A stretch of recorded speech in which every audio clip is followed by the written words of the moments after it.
तो वहीं दुर्ग जिला चिकित्सालय में एक स्त्री रोग विशेषज्ञ और 10 स्टाफ नर्सों के ट्रांसफर का विरोध तेज हो गया है। स्वास्थ्य और बहुउद्देश्यीय कर्मचारी संघ छत्तीसगढ़ ने मुख्य चिकित्सा अधिकारी के समक्ष पहुंचकर ट्रांसफर रद्द करने की मांग की है। उनका आरोप है कि जीवनदीप समिति की शिकायत पर जिला स्वास्थ्य अधिकारी ने एक तरफा कार्यवाही की है। कर्मचारियों का कहना है कि ट्रांसफर से पहले उनसे कोई चर्चा नहीं की गई। संघ ने ट्रांसफर रद्द नहीं होने पर आंदोलन की चेतावनी दी है।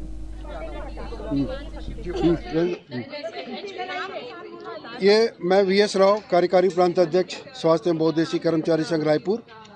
अभी 26 तारीख को सीएमएचओ हमारे डॉक्टर मनोज दानी सर ने एक आदेश निकाला, जिसके अंतर्गत 6 जिला चिकित्सालय में पदस्थ अधिकारी कर्मचारी गणों का अचानक स्थानांतरण कर दिया गया, जो बहुत ही गंभीर विषय है, क्योंकि शासन का नियम अभी अटैचमेंट का संलग्नीकरण का बिल्कुल प्रतिबंध है। आप किसी अधिकारी कर्मचारी को संलग्नीकरण नहीं कर सकते, स्टैंडिंग आदेश है। उसके बावजूद भी जो आदेश दिया गया उसमें लिखा गया जीवनदीप समिति की शिकायत पर। भाई, जीवनदीप समिति इसीलिए बनी है कि जो मरीज आते हैं उन लोगों को सुविधा मिल रही है कि उनको सुविधा मिले, अस्पताल का देख रेख करे। लेकिन यहाँ पर सीएमएचओ सर ने बताया कि उनके शिकायत पर आप लोगों का स्थानांतरण कर दिया गया करके। ये बहुत ही गंभीर विषय है, क्योंकि कहीं पर भी शिकायत होती है तो उस समय उस अधिकारी कर्मचारी के स्पष्टीकरण लिया जाता है, जांच समिति बैठाई जाती है। जांच समिति बैठाने के बाद उनका जो आता है रिपोर्ट, उसके हिसाब से कार्रवाई की जाती है। यहाँ पर किसी को कुछ पता नहीं।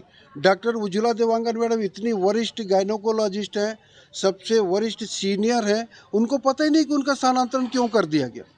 हमारे यहाँ की जो सबसे अधिक डिलीवरी वगैरह सब कराती, हर चीज़ है, लगभग 5 स्टाफ नर्स जो ईमानदारी से काम करती हैं, जो ट्रेंड हैं, उन लोगों का अचानक कर दिए और उनके बदले जूनियर और फील्ड के लोगों को लेकर आ गए।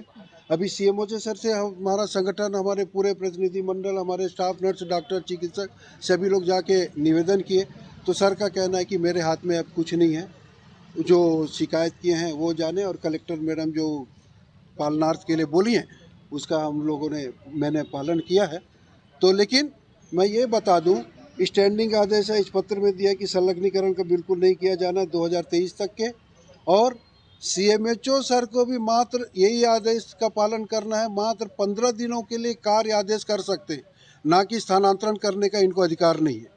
मात्र 15 दिनों के लेना है। अगर उससे अधिक लेना है तो छत्तीसगढ़ शासन सचिव स्तर से आपको परमिशन लेना पड़ेगा। ये आदेश यहीं के सीएमएचओ सर के हैं, ऊपर के नहीं है। आपका परिचय? मैं वीएस राव, कार्यकारी प्रांत अध्यक्ष स्वास्थ्य। ये इन लोगों का ट्रांसफर हुआ है, क्या लगता है? देखिए, मैं डॉक्टर विनीता धुर्वे, जिलाध्यक्ष सीडा हूँ, Chhattisgarh in service doctor association की जिलाध्यक्ष हूँ मैं।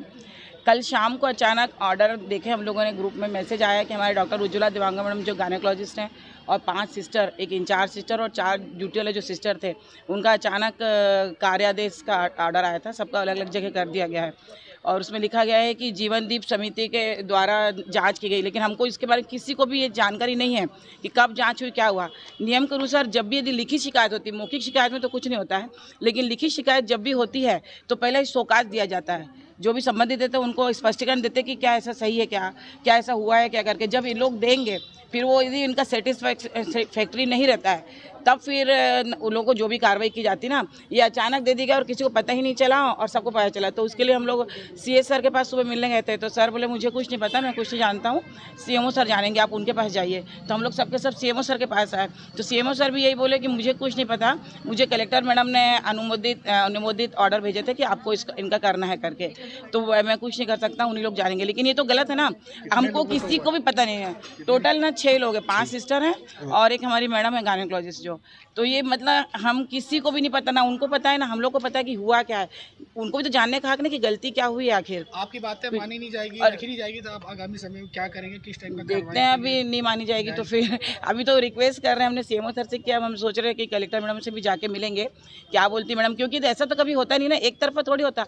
और जो जीवनदीप समिति वाले रहते हैं, कायदे से नियम ही होता है ना कि जब भी कार्रवाई हो तो एक टीम बनती है, डॉक्टर और सिस्टर का कौन करेगा? जो हमारे उच्चाधिकारी रहते हैं, हमारे डॉक्टर रहते हैं, वो हमारी जांच करेंगे ना। जीवनदीप के सदस्य जो रहते हैं वो तो कोई भी रहता है, कोई छोटा व्यक्ति रहता है, कोई बन सकता है वो तो। अधीनस्थ है ना जीवनदीप हाँ, समिति। ठीक है, लेकिन उन लोग यदि एक क्लास 1 अधिकारी को हटा सकते हैं क्या? बताइए।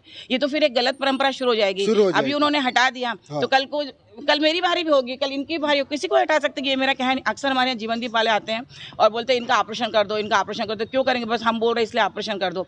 इनको कॉपर्टी नहीं लगाना है। हमारे मतलब फैमिली प्लानिंग में इंटरफेयर करते हैं, जबकि फैमिली प्लानिंग नेशनल प्रोग्राम होता है। इनको कॉपर्टी नहीं लगाना है मैडम, इनका नसबंदी नहीं करना मैडम, क्योंकि हम लोग बोल रहे हैं। जबकि वो लोग तो नॉन मेडिको है ना, वो लोग तो नहीं जानते कि क्या चीज़ मरीज की भलाई के लिए या क्या नहीं है करके। जो कहना नहीं मानता तो उनको हटा दो। तो ये ऐसी परंपरा यदि चलेगी तो सबको कल तो किसी की बारी आ सकती ना, तो ये तो गलत है ना, इसलिए उसका विरोध कर। लेबर रूम की इंचार्ज हूँ मैं। मेरे को पता नहीं है क्यों ट्रांसफ़र अटैच किया गया है सुपेला हॉस्पिटल में। मैं तो देख के ही हैरान हो गई कि क्यों किया गया है, क्या कंप्लेन है। फिर इधर कॉल करके पता चला कि कोई जीवनदीप समिति के सदस्य लोग हैं। जीवनदीप के सदस्य लोग सारे लोग मेरे को जानते हैं। अभी तक मेरे को प्रशंसा पत्र मिला है, वहाँ लक्ष्य की प्राप्ति हुई है और मैं सभी लोग से, सभी पेशेंट मेरे संतुष्ट है और मितानी लोग भी संतुष्ट हैं। किसी प्रकार से कोई कंप्लेन नहीं है मेरा। और अचानक से मेरा सुपेला हॉस्पिटल में अटैच कर दिया गया है। तो ये जीवनदीप समिति वाले क्या कंप्लेन किए हैं? हम लोग को तो स्पष्टीकरण देना चाहिए ना, पता चलना चाहिए। हमको पूछने भी पर भी नहीं बताया जा रहा है कि कंप्लेन क्या है। मैं तो यहाँ पे 25-30 साल से हूँ कार्यरत। क्या नहीं, हम लोग को नियम के विरुद्ध किया जा रहा है ना ट्रांसफ़र। आप ये क्या तो चाहते हैं? हम लोग निरस्त किया जाए। हम लोग को कोई पता है क्या कंप्लेन है, क्या है, कौन है? या जीवनदीप सदस्य के साथ हमारी मीटिंग होना चाहिए कि हमने क्या किया है, किस सिस्टर ने क्या किया है, उसके साथ किस सिस्टर ने बदतमीजी की है। वो सिस्टर ने बदतमीजी की है, सिस्टर ने बदतमीजी की है, हमने क्या किया है। एक बार मुझे याद आ रहा है कि एक लेडीज़ पत्रकार आई थी और एक जेंट्स, दोनों हम लोग को बाहर बुला रहे थे और उसका कैमरा ऑन था। हमने बोला कि अभी हम लोग बिजी हैं, अभी नहीं आ सकते। फिर हमने मीता मैडम को बताया कि मैडम कोई पत्रकार आई हुई है, बुला रही है। तो मैडम बोले हम लोग अभी काम कर रहे हैं, तो बाद में आके बात करेंगे। उसके बाद वो पत्रकार हम लोग को धमकी दे के गई, इन सब का ट्रांसफ़र करा के रहूँगी। वो कौन थी? अभी परसों नरसों की बात है।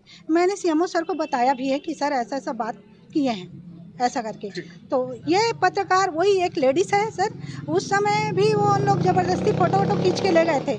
क्या है कि यार ज़बरदस्ती पूछना ये करना। में थी, मेरे को अचानक कल ट्रांसफ़र का ऑर्डर आया। मुझे पता ही नहीं कि मेरा ट्रांसफ़र क्यों किया गया।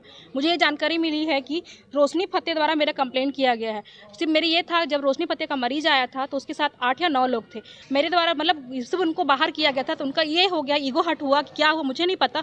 सिर्फ उनका यही कंप्लेन है कि मैं बताने के बाद भी जीवनदीप समिति के मुझे बाहर रखा गया। कहीं ना कहीं शिकायतों के आधार पर आप लोगों को तबादला किया गया। हमें कोई जानकारी नहीं हमारी शिकायतें, अगर शिकायतें होती है तो हमारी स्पष्टीकरण कहाँ है? हमारा स्पष्टीकरण हमें दिया जाए ना पहले।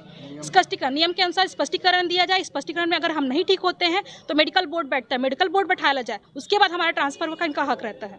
किसी व्यक्ति द्वारा आपका हटाया जाने का? हाँ, मैं श्रीमती रोशनी फतेह का नाम लेती हूँ, क्योंकि उसी के द्वारा ही मुझे बोला गया था कि मैं तुम्हारा ट्रांसफर करा के रहूँगी। और रियल में ही उसके और 2 लोग आदमी लेबर रूम में भी झाँक रहे थे। मैंने उसको बाहर किया तो कहती है कि हम लोग वहाँ के क्या बोलते हैं, यहाँ के स्टाफ हैं, जीवनदीप समिति के स्टाफ हैं करके। तो क्या स्टाफ कोई भी नहीं आएगा ना सर, वो एक रूल के अनुसार में।